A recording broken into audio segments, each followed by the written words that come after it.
Hi, I'm Jessie Brown. Welcome to the Career Alignment Map, your path to purpose and joy. I'm an executive and career coach for women lawyers. Before becoming a coach, I practiced law for 15 years, with most of those in big law. I've navigated burnout and balancing the demands of big law with raising young kids. Now, as a certified coach, I help women lawyers navigate their careers with clarity and confidence and succeed on their terms without burnout.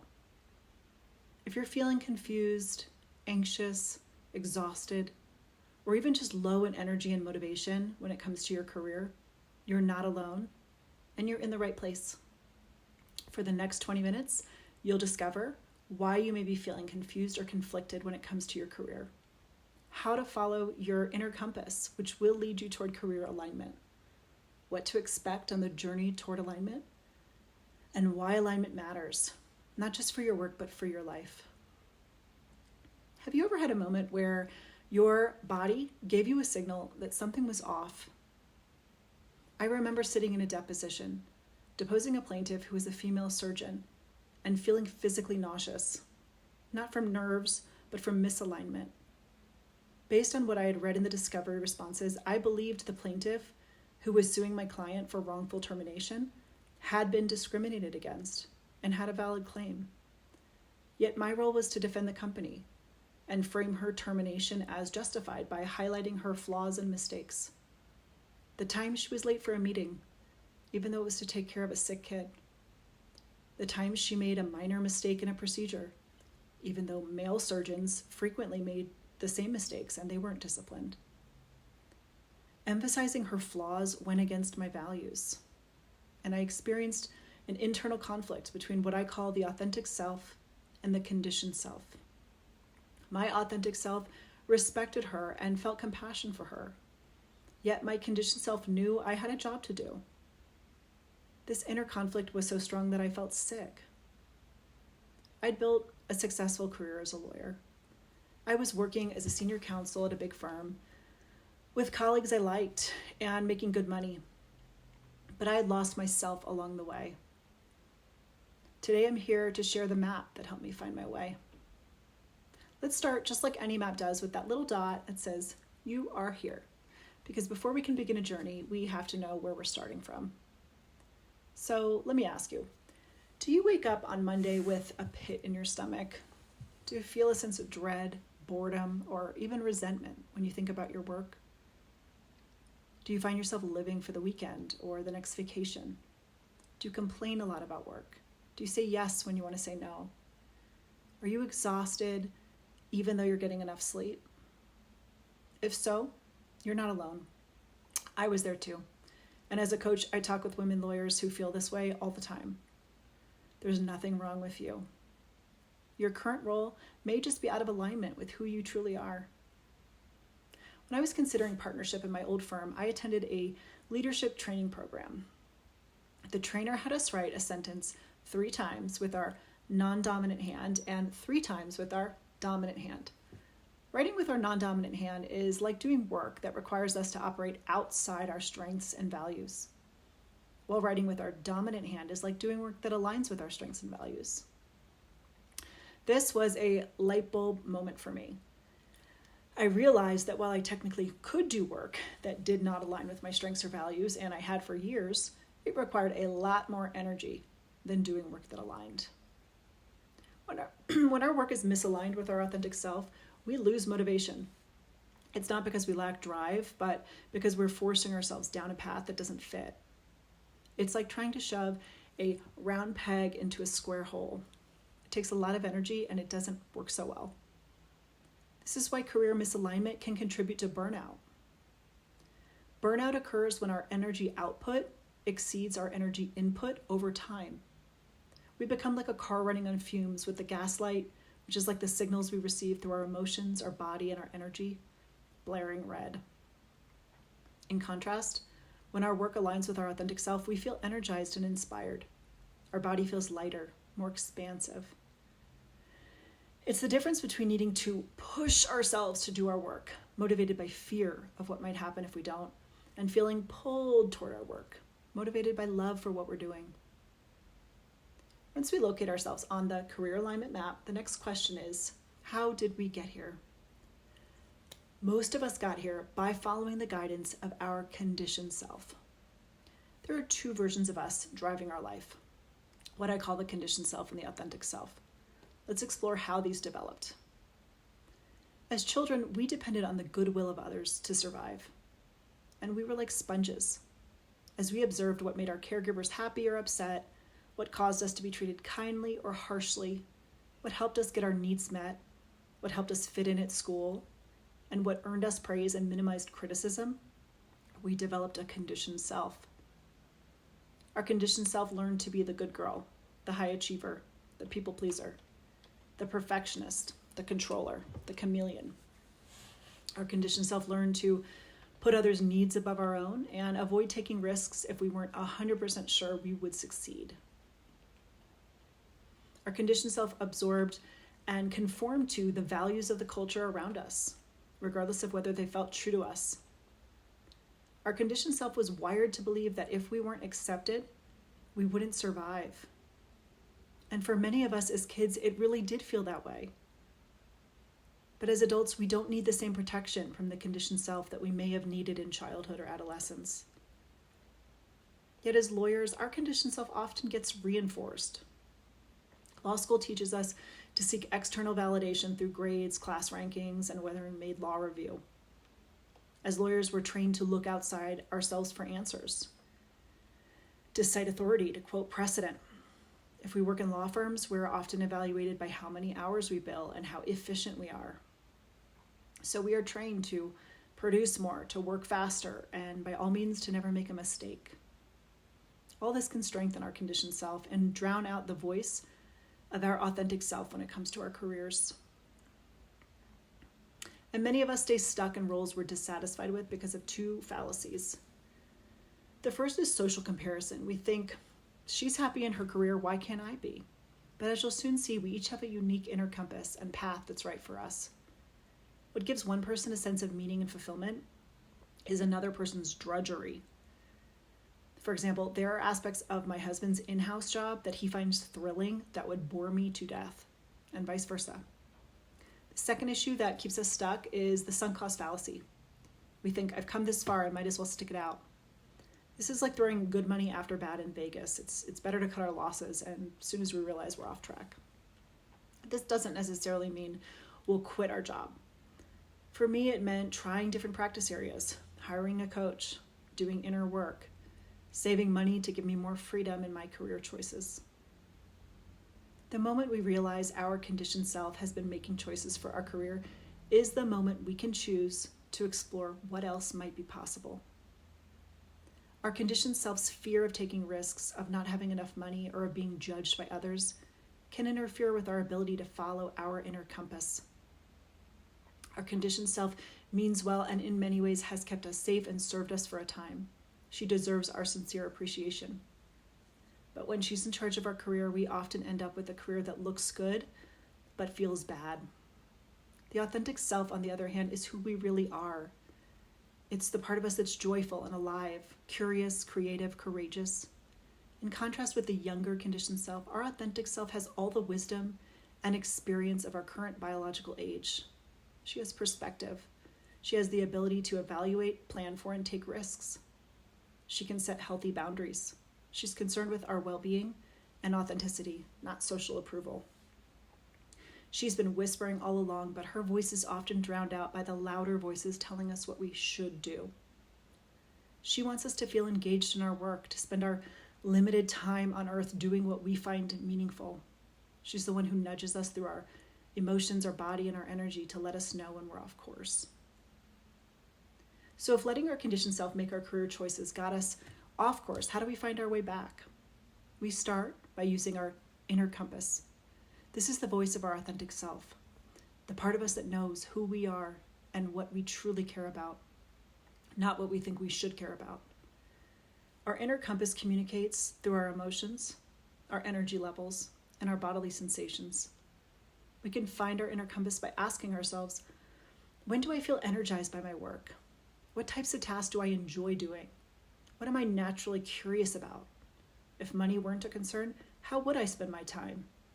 When I hear people talking, what topics grab my attention? What do I love talking about? What do I love learning about? When does my body feel light, expansive, and relaxed? Who do I admire, and what is it about their work that inspires me? The answer to these questions are clues.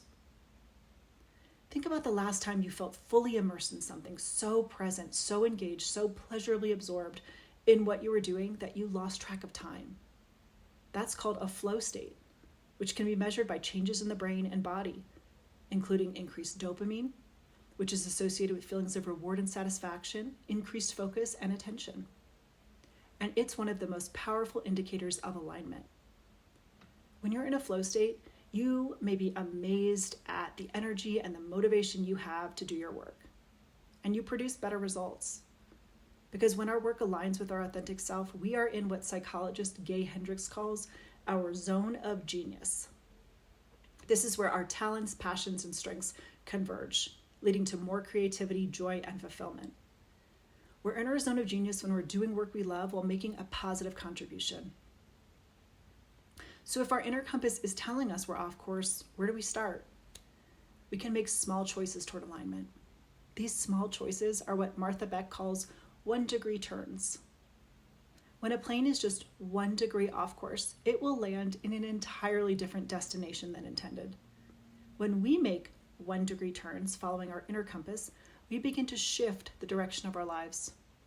And once we experience how good it feels to follow our inner compass in these small ways, our desire to align larger parts of our lives grows. And we need this desire to grow strong to help us navigate the next phase of our journey, the messy middle. Once we begin making these small shifts to follow our inner compass, we start to feel better and more like ourselves. But as we make bigger choices to follow our inner compass, choices that lead to greater joy and well-being, we often face pushback. This can look like people who express disappointment when we say, "No, thank you," to an invitation to attend an event we don't actually want to attend.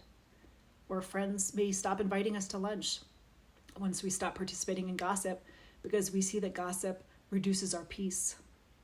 Or uncomfortable social situations when we stop telling even white lies because we see how lying leads us away from joy. Or when we're no longer willing to do work that goes against our values.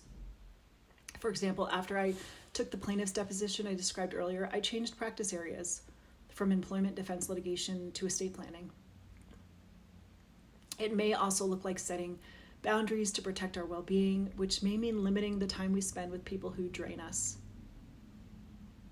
And people who are not yet following their inner compass may not understand your new choices and may even feel threatened by your courage to change.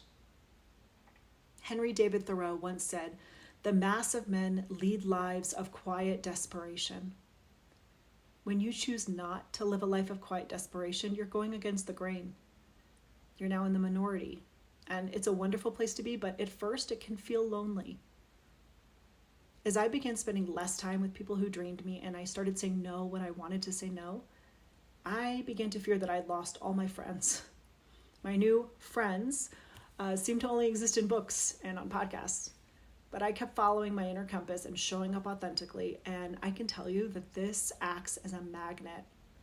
One person at a time, I began forming new friendships that were deeply nourishing and energizing. And some of my old friendships, and even my marriage, deepened significantly. I now have a life full of truly rich friendships, but it took time. I had to navigate the messy middle. It's the stage when the caterpillar is inside the cocoon and has dissolved into goo, but is not yet a butterfly. It can be uncomfortable, scary, and unfamiliar, which is why it's a tricky part of our journey toward alignment. Our conditioned self seeks comfort in the familiar, even when what is familiar is not in our best interest. And it's okay to grieve what you're letting go of. During my time in the messy middle, I wrote a letter to my law career, thanking it for all the gifts, lessons, and growth. During my messy middle, my conditioned self worried about what people thought as I began making choices to follow my inner compass. And later, after I resigned from my firm to coach full-time, recruiters sent me high-paying job offers, and my fearful conditioned self, who craves financial security above all, desperately wanted me to take those jobs. But by then, I had spent enough time following my inner compass that I knew I could trust it. And I kept going. I made a vision board of women lawyers who inspired me. Alua Arthur, Daniel Ponder, Brittany Barnett, Mel Robbins, Robin Arzón. And if you don't know who these women are, I encourage you to look them up. Each had practiced law and then pivoted in some way. They were all now thriving and making a big impact in their new careers. At the time, I didn't know many women who had left successful law careers to do something different. So I used their stories as reminders of what was possible for me, even when I couldn't see my next step. I encourage you to surround yourself with examples of women who have the types of careers and lives your authentic self yearns for. This helps us to believe that what we want is possible for us. And this is essential because we only act on what we believe is possible. And the only way to align our career with our authentic selves is through action. So why does all this matter? Why would any of us choose to go through the messy middle, to face criticism or disapproval, to risk losing what has brought us some measure of comfort or security, even if we're not really happy? Why am I encouraging you to follow your inner compass when most of the legal world says work is work and we should be grateful to have a job? Because this is your one wild and precious life, as the poet Mary Oliver wrote. And work takes up most of our waking hours during our healthiest years. Steve Jobs said, your work is going to fill a large part of your life, and the only way to be truly satisfied is to do what you believe is great work, and the only way to do great work is to love what you do. It matters because at the end of life, the top regret of the dying, according to hospice nurse and author Bronnie Ware, is, I wish I'd had the courage to live a life true to myself, not the life others expected of me. And to again quote Steve Jobs, your time is limited, so don't waste it living someone else's life. Don't be trapped by dogma, which is living with the results of other people's thinking. Don't let the noise of others' opinions drown out your inner voice, and most important, have the courage to follow your heart and intuition. They somehow already know what you truly want to become. He talked about looking in the mirror each morning and asking, if today were the last day of my life, would I want to do what I'm about to do today? And if the answer was no too many days in a row, he knew something needed to change. I've likely thought about mortality more than most people my age because my parents died when I was in college. I stood next to my mom's hospital bed as she died in her 40s. And when I turned the age she was when she was diagnosed with the cancer that took her life, I realized I had no idea how many healthy years I had left. My mom seemed vibrant and healthy before her diagnosis. I decided I could no longer spend most of my waking hours doing work that didn't feel meaningful to me. And I learned that career alignment isn't just about our work. Once we start aligning our work, we find ourselves wanting to align our health, our relationships, how we spend our money, how we spend our time, maybe even how we dress and our home. We begin creating a life that reflects who we really are. And that kind of life, the undivided life, as Parker Palmer calls it, is where joy lives. It's a life that's real, that's yours, that you're excited to wake up to each day. So here we are at the edge of our map. We've talked about where we are, how we got here, how to find our inner compass, and what to expect as we embark on the journey to align with our authentic self. This path you're being called to is not about becoming someone different. It's about becoming who you already are. Your job now is to pay attention to your emotions, your energy, your body, to get to know and trust your inner compass, and to begin making those 1-degree shifts that will, over time, change everything. If you're ready to take this further, I have 2 resources to support you. You can download my free guide, 7 Keys to Succeed Without Burnout, which is packed with practical insights and mindset shifts to help you start feeling better right now. And I also invite you to go deeper with my workbook, the Career Alignment Map, Your Path to Purpose and Joy. This companion to today's talk is available in the Summit resource section. It's designed to help you explore your inner compass in more depth, reflect on what you truly want, and start taking aligned action. Whether you're standing at a crossroads or just feeling a quiet nudge, there is a way forward, a path that leads to more purpose, peace, and joy. And you don't have to walk it alone. I'm in your corner, and there's a whole community of women who are cheering you on. Thank you for spending this time with me.